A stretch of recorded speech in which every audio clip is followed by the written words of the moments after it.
Hello students, આજે આપણે ધોરણ 11નું ચેપ્ટર નંબર 4 એનો આગળનો લેક્ચર લઈએ. તો આગળના લેક્ચરમાં આપણે ઉદાહરણ નંબર 4.3 જોઈએ. ગયા લેક્ચરમાં આપણે સમતલમાં સદિશનું વિભાજન અને ઉદાહરણ નંબર 4.2 જોયું હતું. બરાબર. હવે આગળ આપણે જોઈશું ઉદાહરણ નંબર 4.3. તો દરેક જણા પોતાની ટેક્સ્ટબુક કાઢો.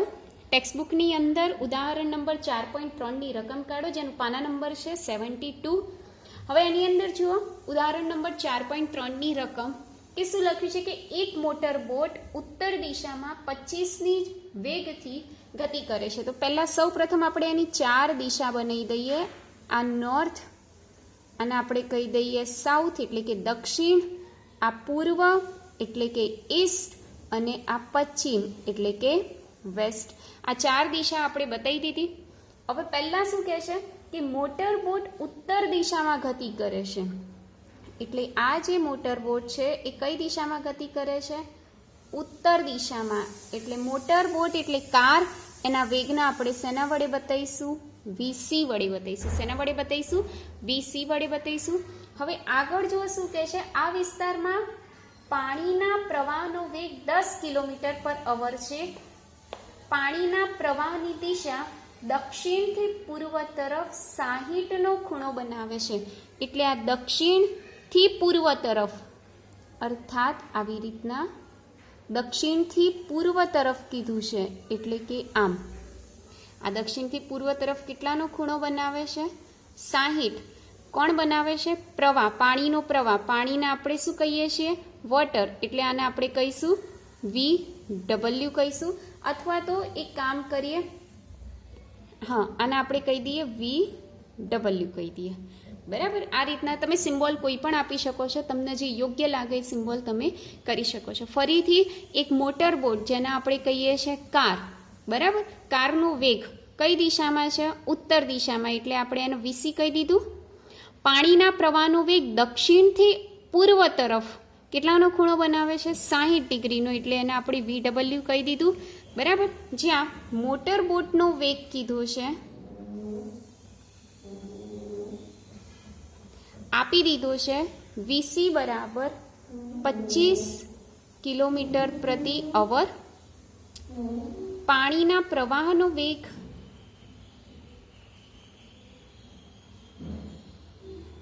જેને આપણે કહીએ છીએ VW, જે આપી દીધું છે 10 કિલોમીટર પ્રતિ અવર.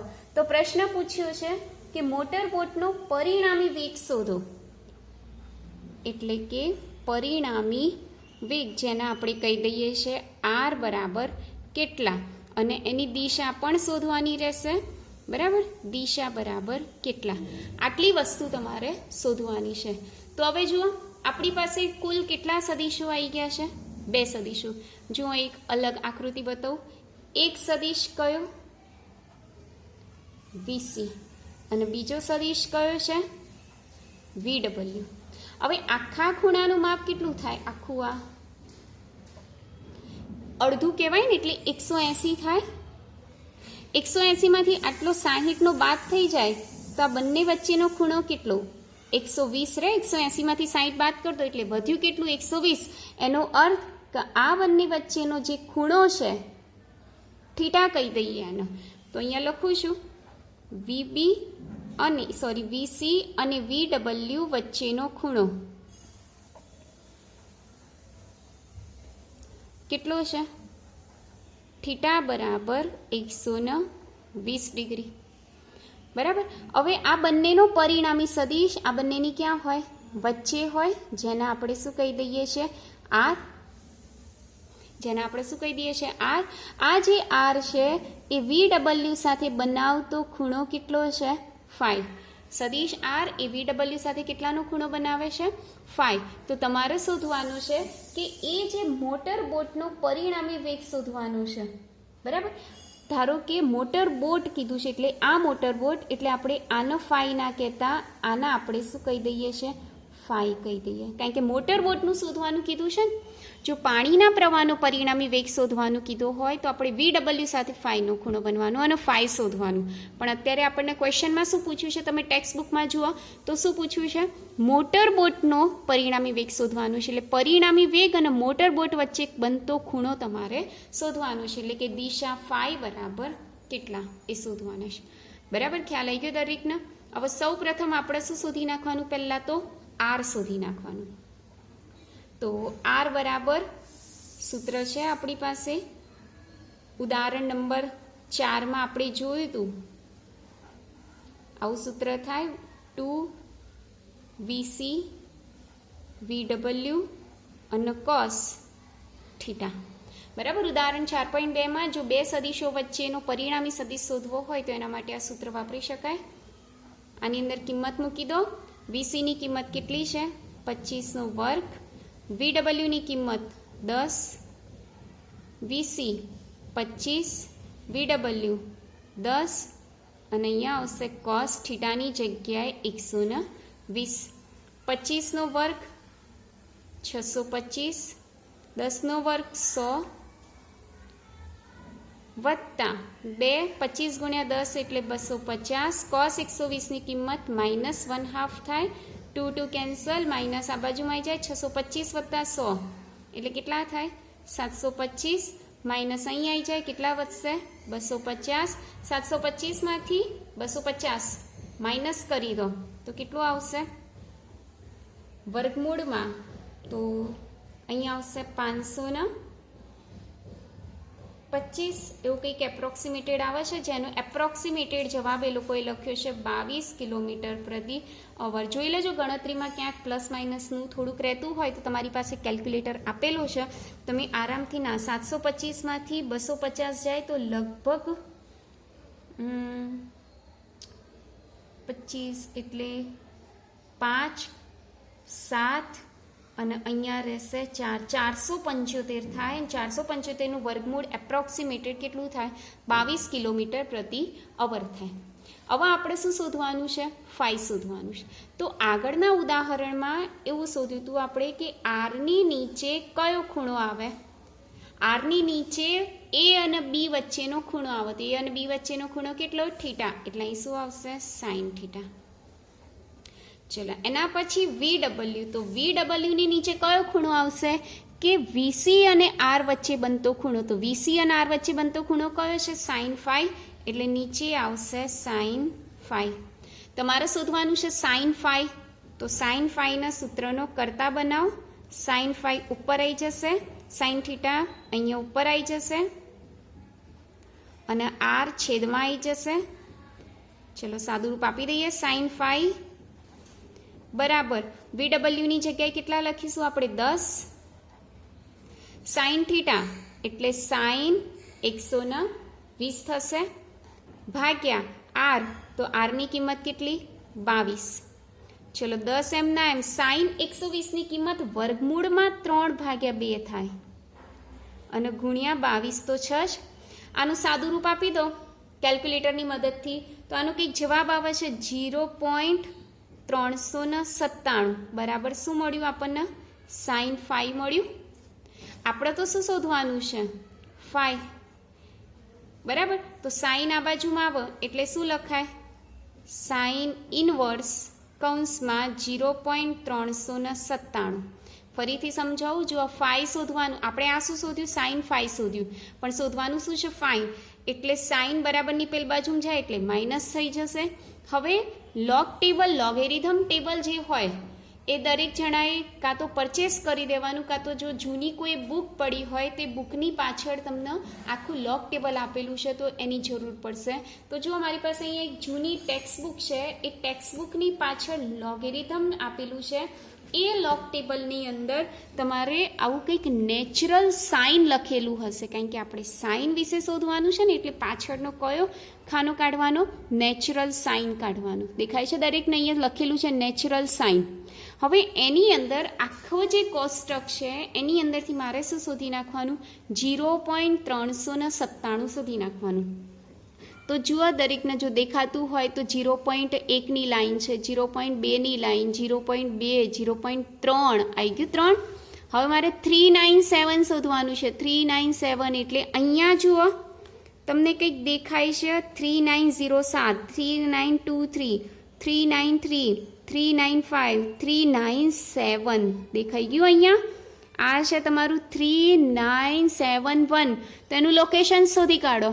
તો 397 એ જે લોકેશન છે તો એ લોકેશન જો અહીંયા 23 છે અને અહીંયા કેટલા છે 0.4. એટલે તમારો જવાબ કેટલો આવશે? 5 બરાબર લખી દેવાનું 23.4 ડિગ્રી. એટલે આ તમારો આન્સર રહેશે. તો આ રીતના તમે ઉદાહરણ 4.3 તમે સરળતાથી કરી શકો છો. જોડે જોડે તમારી નોટબુકમાં પણ ઉતારતા રહેજો, બરાબર. અને ત્યારબાદ આપણે આગળનો ટોપિક સ્ટાર્ટ કરીએ છીએ. તો આગળના ટોપિકની અંદર આપણે લઈ લઈએ છીએ સેમ ત્રીજા ચેપ્ટરમાં જે ભણીને આવ્યા છીએ એ જ શું? સ્થાન સદિશ અને સ્થાનાંતર સદિશ, વેગ સદિશ અને પ્રવેગ સદિશ. એટલે સૌ પ્રથમ આપણે સ્ટાર્ટ કરી દઈએ છીએ સ્થાન સદિશ. પછી સ્થાનાંતર સદિશ લઈશું, પછી વેગ સદિશ અને એના પછી આપણે લઈશું પ્રવેગ સદિશ. ચેપ્ટરનું નામ છે સમતલમાં ગતિ. એટલે ગમે ત્યારે તમે જે કોઈ પણ સદિશ બતાવો તો એને તમારે શેમાં બતાવવાનું? સમતલમાં. અહીંયા મેં એક સમતલ લઈ લીધું છે XY, જેમાં આને હું કહી દઉં છું ઉગમ બિંદુ. કોઈ એક બિંદુ P અહીંયા છે જેનું સ્થાન સદિશ R લખાય. હવે આરનું આ જે સદિશ R છે એનો X અક્ષ ઉપર પ્રક્ષેપ દોરો. એટલે કે શીર્ષ જ્યાં હોય ત્યાં શીર્ષ. તો આને કહેવાય છે સદિશ આરનો X અક્ષ ઉપરનો પ્રક્ષેપ, જેને આપણે કહી દઈએ છીએ XI. એવી રીતના સદિશ આરનો Y અક્ષ ઉપરનો પ્રક્ષેપ દોરો, જેને આપણે કહી દઈશું YJ. તો આપણી માટે સ્થાન સદિશનું સૂત્ર શું થયું? XI કેરેટ વત્તા YJ કેરેટ, બરાબર. આગળના બી એક ટોપિકમાં આપણે જોયું હતું કે કોઈ સદિશનું સમતલમાં વિભાજન. તો મેં અહીંયા સદિશ આરનું સમતલના 2 ઘટકોમાં એનું વિભાજન કરી દીધું. તો આ મળ્યું મને શું મળ્યું? સ્થાન સદિશ. ત્યારબાદ મારે બીજો ટોપિક જોવાનો છે એ છે સ્થાનાંતર સદિશ. એને આપણે શું કહીશું? સ્થાનાંતર સદિશ. હવે સ્થાનાંતર સદિશ દર્શાવવા માટે પણ મારે શેની જરૂર પડશે? એક સમતલી આમની જરૂર પડશે. આવી રીતે જેને X કહી દઉં અને Y કહી દઉં. આ આપણું ઉગમ બિંદુ છે. અહીંયા કોઈ એક બિંદુ ઓલરેડી હતું જેનું ઉગમ બિંદુની સાપેક્ષે સ્થાન સદિશ કેટલો છે? R, બરાબર. હવે સ્થાનાંતર એટલે શું? સ્થાનમાં થતો ફેરફાર. અર્થાત કોઈ કણ બિંદુ P ઉપરથી સ્થાન ગતિ કરી અને બિંદુ P' ઉપર જાય છે, બરાબર. જેનો ઉગમ બિંદુની સાપેક્ષે સ્થાન સદિશ કેટલો આપેલો છે? R' અને P નો સ્થાન સદિશ કેટલો છે? R. આથી કણ અહીંયા ક્યાંથી ક્યાં ગતિ કરે છે? P થી P' ઉપર ગતિ કરે છે. એટલે અહીંયા સ્થાનમાં શું થયો? ફેરફાર. એ સ્થાનમાં થતા ફેરફારને આપણે શું કહીએ છીએ? સ્થાનાંતર કહીએ છીએ. ખ્યાલ આવી ગયો? તો કેટલો ફેરફાર થયો? તો જુઓ આટલો ફેરફાર થયો, દેખાય છે આટલો ફેરફાર થયો. તો આનો પ્રક્ષેપ દોરી નાખો. અહીંયા X અક્ષ ઉપર પ્રક્ષેપ દોરો. તો જે આટલો ઘટક મળ્યો એને આપણે શું કહીશું? Delta XI caret. પછી એવી રીતના Y અક્ષ ઉપર દોરી નાખો, બરાબર. તો આટલો ઘટક મળશે ડેલ્ટા YJ કેરેટ. ખ્યાલ આવે? એટલે ડેલ્ટા આરના મેં 2 ઘટકો દોરી કાઢ્યા. આકૃતિ થોડીક વ્યવસ્થિત જોઈએ. જો તમારો વ્યવસ્થિત કરવી હોય તો આ રીતના બતાવી શકો. P અહીંયા બતાવો તો P' તમે થોડુંક ઉપર બતાવો, આવી રીતના, બરાબર. એટલે આ સ્થાનાંતર કહેવાય ડેલ્ટા R. હવે આને આપણે કહીશું ડેલ્ટા Y અને આને આપણે કહીશું ડેલ્ટા X. ખ્યાલ આવી ગયો? તો આવી રીતના તમે આકૃતિ બતાવી શકો. તો અહીંયા સ્થાનાંતર સદિશ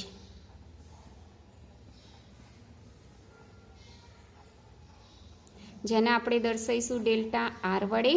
કેટલા ઘટકો પડ્યા એના? 2. ડેલ્ટા એક્સ આઈ વત્તા ડેલ્ટા વાય જે કેરેટ. બરાબર, તો આ રીતના તમે સ્થાનાંતર સદિશ દર્શાવી શકો છો. ત્યારબાદ આપણે વાત કરી લઈએ તો વેગ સદિશની. આ બધા પોઈન્ટ આપણે ચેપ્ટર 3માં ઓલરેડી ભણીને આવ્યા છીએ. અહીંયા આપણે લખી કાઢીએ વેગ સદિશ. બરાબર, તો હવે જુઓ વેગ સદિશ એટલે શું લખાય. તો વેગ સદિશની જો વ્યાખ્યા યાદ હોય તો કોઈ પણ કણના એકમ સમયગાળામાં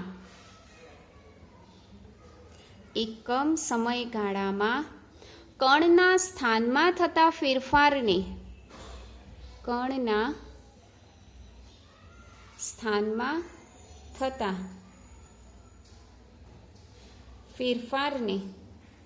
શું કહેવાય છે? વેગ સદિશ એટલે કે વેગ કહીએ છીએ આપણે. આવી વ્યાખ્યા આપણે આગળ જોઈને આવ્યા છીએ. બરાબર, એકમ સમયગાળો એટલે છેદમાં શું લખવાનું? Delta T. સ્થાનમાં થતો ફેરફાર એટલે શું લખાય? Delta R. તો આ જે વસ્તુ મળ્યું એને આપણે શું કહીએ છીએ? સરેરાશ વેગ સદિશ. શું કહીએ છીએ? સરેરાશ વેગ સદિશ. ફરીથી, એકમ સમયગાળામાં કણના સ્થાનમાં થતા ફેરફારને સરેરાશ વેગ કહે છે. શું કહેવાય છે? સરેરાશ વેગ. આને કહી દઈએ સમીકરણ નંબર 1. હવે અહીંયા લખાય કે સમીકરણ 1નું લિમિટ લેવાનું છે. Limit delta T tend to 0 લેતા. હવે લિમિટ લો એટલે સરેરાશ વેગનું ખાલી શેમાં રૂપાંતર થઈ જશે? વેગમાં. એટલે સરેરાશ દૂર થઈ જશે. અહીંયા ડેલ્ટાની જગ્યાએ શું થઈ જશે? D R upon DT. ખ્યાલ આવે છે હું શું કહું છું? ફરીથી જુઓ, સમજાવું છું કે આપણે સૌપ્રથમ વાત શું કરી? સરેરાશ વેગની વાત કરી. આવી રીતના ચલો, સરેરાશ વેગ એટલે એકમ સમયગાળામાં થતા સ્થાનમાં થતા ફેરફારને આપણે શું કહીએ છીએ? સરેરાશ વેગ કહીએ છીએ. ડેલ્ટા આરની જગ્યાએ શું લખાય? ડેલ્ટા એક્સ આઈ વત્તા ડેલ્ટા વાય જે ભાગ્યા ડેલ્ટા ટી. ડેલ્ટા ટી અલગ અલગ આપી દઈએ તો શું લખાય? Delta x upon delta t i caret વત્તા delta y upon delta t j caret. આવી રીતના થાય. જો ડેલ્ટા ટી અલગ અલગ આપી દીધા. હવે હું શું કરું? ઉપરોક્ત સમીકરણનું શું લેવાનું છે? Limit delta T tend to 0 લેતા. તો સરેરાશ વેગનું શેમાં રૂપાંતર થઈ જાય? વેગમાં. અને આપણે શું કહેતા હતા? સરેરાશ વેગ. અને આપણે શું કહીશું? વેગ. ખ્યાલ આવ્યો? અહીંયાથી સરેરાશ ચિહ્ન દૂર થઈ જશે. ચલો, ડેલ્ટાની જગ્યાએ શું થઈ જશે? D R upon dt. અહીંયા delta x upon delta t છે એની જગ્યાએ શું થઈ જશે? D x upon dt i caret. અને અહીંયા delta y upon delta t છે એની જગ્યાએ d y upon dt j caret. તો આપણી પાસે સદિશ વીનું સૂત્ર dx અપોન dt એટલે શું લખાય? vx. dy અપોન dt એટલે શું લખાય? vy. કૌંસમાં જો ના ખ્યાલ આવતો હોય તો લખી કાઢું કે જે dx અપોન dt છે એની જગ્યાએ શું લખ્યું મેં? vx. કારણ કે સમયની સાપેક્ષે સ્થાનનું એક વખત વિકલન. એવી રીતના જે dy અપોન dt છે એની જગ્યાએ મેં શું લખ્યું છે? vy. એ ખાસ. ચલો આગળ. અહીંયા આઈ કેરેટ દૂર કરીએ એટલે સદિશ આવી જશે આવી રીતે. અહીંયાથી બી જે કેરેટ દૂર કરીએ એટલે અહીંયા સદિશ આવી જશે vy. તો આ વેગનું સમીકરણ પ્રાપ્ત થઈ ગયું આપણને. હવે વેગનું મૂલ્ય શોધવું હોય તો આપણે અહીંયા શું મૂકવી પડે? વર્ગમૂળ. વર્ગમૂળની અંદર શું લખાય? બંનેના વર્ગોનો સરવાળો. બરાબર, જ્યારે જ્યારે એક્સ અને વાય આવે તો ડાયરેક્ટ એમના વર્ગોનો સરવાળો આવી રીતના થઈ જાય. અને આ શું શોધ્યું મેં? તો મૂલ્ય. હવે મારે શું શોધવું છે? દિશા. તો દિશા માટે થીટા બરાબર શું લખાય? tan ઇન્વર્સ વાય ઘટક ભાગ્યા એક્સ ઘટક. તો આવી રીતે આપણે વેગ સદિશ પણ દર્શાવી શકીએ છીએ. હવે ત્યારબાદ વેગ સદિશ પૂરું થાય પછી નંબર 4 ઉપર કયો સદિશ આવશે આપણો? પ્રવેગ સદિશ, જેને આપણે શેના વડે બતાવીએ છીએ? સદિશ એ વડે બતાવીએ છીએ. ચલો, પ્રવેગ સદિશ એટલે શું? તો જેમ એકમ સમયગાળામાં કણના સ્થાનમાં થતા ફેરફારને શું કહીએ છીએ આપણે? વેગ સદિશ. એવી રીતના એકમ સમયગાળામાં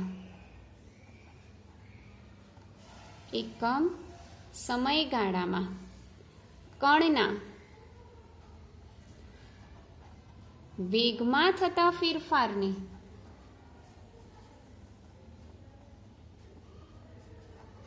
શું કહેવાય છે? સરેરાશ પ્રવેગ કહેવાય. બરાબર. તો હવે જુઓ, સરેરાશ પ્રવેગ એને દર્શાવવા માટે મારે એક તો આવી રીતના બતાવવું પડે બ્રેકેટમાં. નીચે શું આવે? એકમ સમયગાળો. તો અહીંયા શું આવશે? ડેલ્ટા વી આવશે. ખ્યાલ આવી ગયો? આવી રીતે. ચલો, ડેલ્ટા અપોન ડેલ્ટા ટી એમના એમ. વીની જગ્યાએ આપણી પાસે સૂત્ર છે કયું? Vx વત્તા Vy છે ને આવું સૂત્ર. ચલો હવે આગળ, સરેરાશ એ બરાબર શું થશે? Delta Vx upon delta t વત્તા delta Vy upon delta t. આવી રીતના થઈ જાય. તો આના માટે આવું બી થઈ જાય. સદિશ એ સરેરાશમાં સદિશ અહીંયા દૂર કરીએ એટલે શું થઈ જાય?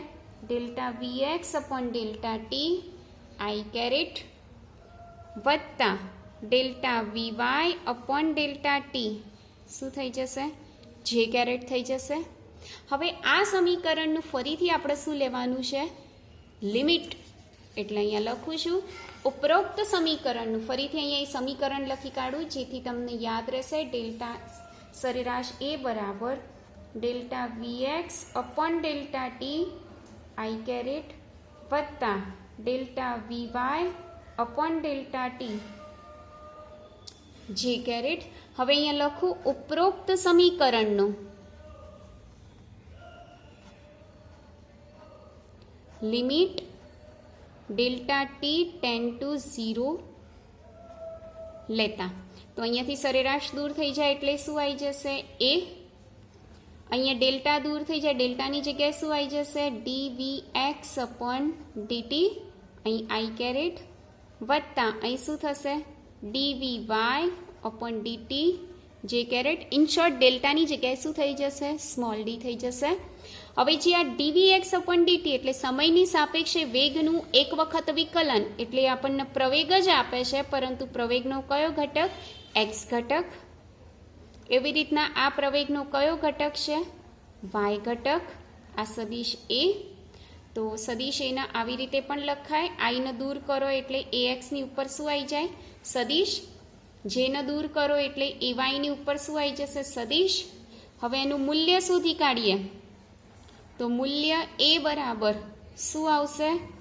વર્ગમૂળમાં ax સ્ક્વેર વત્તા ay સ્ક્વેર. એની દિશા શોધી નાખીએ તો દિશા શોધવા માટે થીટા બરાબર શું લખવું પડે? tan inverse. y ઘટક કયો? ay. અને x ઘટક કયો? ex. તો આ રીતના એનું દિશા, મૂલ્ય અને સદિશ, વેગ સદિશનો આપણે શોધી શકીએ છીએ. તો આ રીતના આપણે આજના ટોપિક પૂરા થયા. સ્થાન સદિશ, સ્થાનાંતર સદિશ, વેગ સદિશ અને આ પ્રવેગ સદિશ. બરાબર. એટલે તમારી નોટબુકમાં વ્યવસ્થિત લખી કાઢજો. આગળ આપણે જોઈએ ઉદાહરણ નંબર 4.4 જોઈએ. જો ઉદાહરણ નંબર 4.4 તો કાઢો પાના નંબર તમારું ટેક્સ્ટબુકનું 75 ઉપર. એની અંદર ઉદાહરણ નંબર 4.4ની રકમ જુઓ. તો 4.4માં શું કહે છે કે કોઈ એક કણનું સ્થાન આપેલું છે. સ્થાન r એટલે કે સ્થાન સદિશ આપેલો છે. r બરાબર 3.0 t i કેરેટ વત્તા 2.0 t સ્ક્વેર જે કેરેટ વત્તા 5.0 કે કેરેટ. આવું એક શું આપેલું છે તમને? સ્થાન સદિશ આપેલું છે. જ્યાં ટી સેકન્ડમાં છે, સહગુણકોના એકમો એવી રીતે છે કે જેથી આર કેવા મળે છે? મીટરમાં. તો નંબર 1 શું શોધવાનું છે? કણનો વેગ શોધવાનું છે. કણનો વેગ એટલે કે v ઓફ t બરાબર કેટલા? નંબર 2 એટલે કણનો વેગ અને કણનો પ્રવેગ શોધવાનો છે એટલે કે a ઓફ t બરાબર કેટલા? અને b બરાબર શું શોધવાનું છે કે t બરાબર 1 સેકન્ડ માટે v અને a ના મૂલ્યો અને દિશા શોધો. બરાબર, આવું કંઈક ઉદાહરણ તમને આપેલું છે. આપણે ગણવાની શરૂઆત કરીએ તો સૌ પ્રથમ આ જે સમીકરણ છે એ સમીકરણને કહી દઈએ સમીકરણ નંબર 1. હવે સમીકરણ 1નું ટીની સાપેક્ષે વિકલન કરતા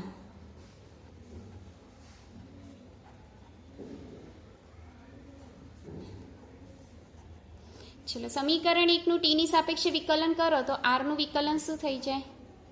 v થઈ જાય, v ઓફ t. ચલો 3t છે બરાબર, એટલે 3t નું વિકલન શું થાય? ખાલી 3 જ થશે અને જોડે i કેરેટ થઈ જશે, કારણ કે t નું વિકલન કેટલું થઈ જશે? 1. જો ના ખ્યાલ આવતી હોય તો આપણો વિકલન સંકલન વાળો વિડીયો પણ જોઈને તમે શીખી શકો છો. વત્તા 2m ના m ટી સ્ક્વેરનું વિકલન શું થાય? 2t અને j કેરેટ વત્તા 5k, તો આની અંદર t આપેલો નથી, દેખાય છે t નથી એટલે એનું વિકલન શું થશે? 0. એટલે મારી પાસે વેગનું સૂત્ર શું મળી ગયું? 3i કેરેટ વત્તા 4t j કેરેટ.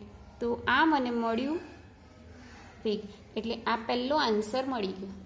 હવે મારે વેગ શોધવું, પ્રવેગ શોધવું છે એટલે આને કહી દઉં સમીકરણ નંબર 2. તો સમીકરણ 2 જે છે એ 2નું અહીંયા લખું છું, સમીકરણ 2નું ટીની સાપેક્ષે વિકલન કરતા. તો ચલો વિકલન કરો તો વેગનું ટીની સાપેક્ષે વિકલન કરીએ એટલે શું મળી જાય? પ્રવેગ મળે. તો અહીંયા જુઓ, વેગનું ટીની સાપેક્ષે વિકલન કરી દઈએ તો અહીં શું લખી કાઢું? પ્રવેગ. ચલો એના પછી આની અંદર ટી નથી એટલે એનું વિકલન શું થઈ જશે? 0 વત્તા 4m ના m, ટીનું વિકલન કેટલું થાય? 1. એટલે અહીંયા 4m ના m રહેશે, ટીનું વિકલન 1 અને જોડે શું આવી જશે? j caret. એટલે પ્રવેગનું સૂત્ર મળ્યું આપણને a ઓફ t બરાબર 4 j કેરેટ. બરાબર, એટલે આપણનો બીજો પ્રશ્ન પણ મળી ગયો. કયો? a ઓફ t બરાબર કેટલા? હવે b શોધવાનું છે. આ તમારું શું હતું? a હતું. હવે મારે b શોધવાનું છે. તો b શોધવા માટે શું કીધું છે કે t બરાબર 1 સેકન્ડ માટે v ઓફ t અને a ઓફ t શોધવાનું છે. તો આ જે v ઓફ t છે એમાં t ની જગ્યાએ કેટલા મૂકી દેવાના? 1. બરાબર, તો v ઓફ t નું આપણી પાસે સૂત્ર ક્યાં છે? પહેલાં તો v ઓફ t નું સૂત્ર અહીંયા મેળવ્યું ને આપણે, 3i વત્તા 4t લખ્યું અહીંયા, 3i વત્તા 4t j કેરેટ. હવે t ની જગ્યાએ કેટલા મૂકી દેવાના? 1. એટલે 3i m ના m, 4m ના m, ટીની જગ્યાએ 1, અહીંયા j કેરેટ એટલે આવશે 3i વત્તા 4j કેરેટ. આ શું મળી ગયું આપણને? વેગ સદિશ. હવે વેગનું મૂલ્ય શોધવાનું છે.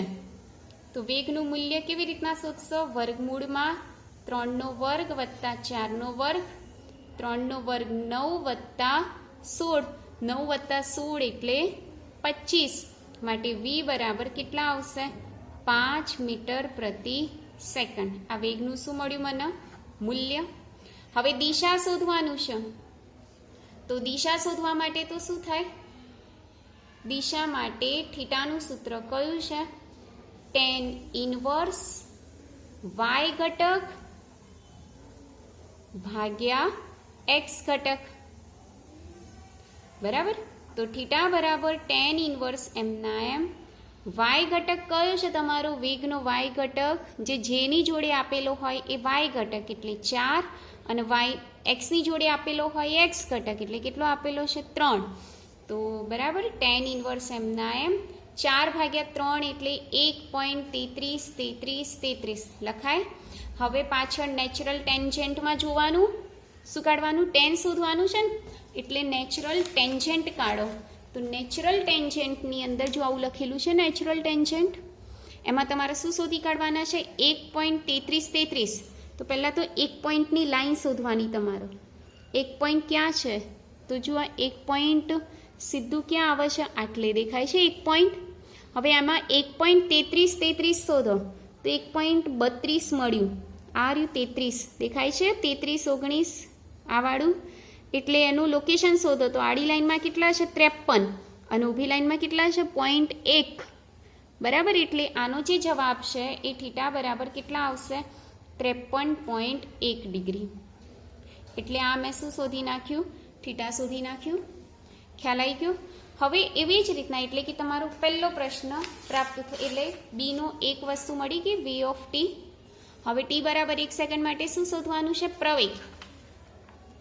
તો અહીંયા જુઓ, પહેલાં તો એ ઓફ ટીનું સૂત્ર કયું છે? એ ઓફ ટીનું 4 જે કેરેટ છે ને, આઈ તો છે જ નહીં એટલે આના માટે એવું લખાય 0 આઈ કેરેટ વત્તા 4 જે કેરેટ.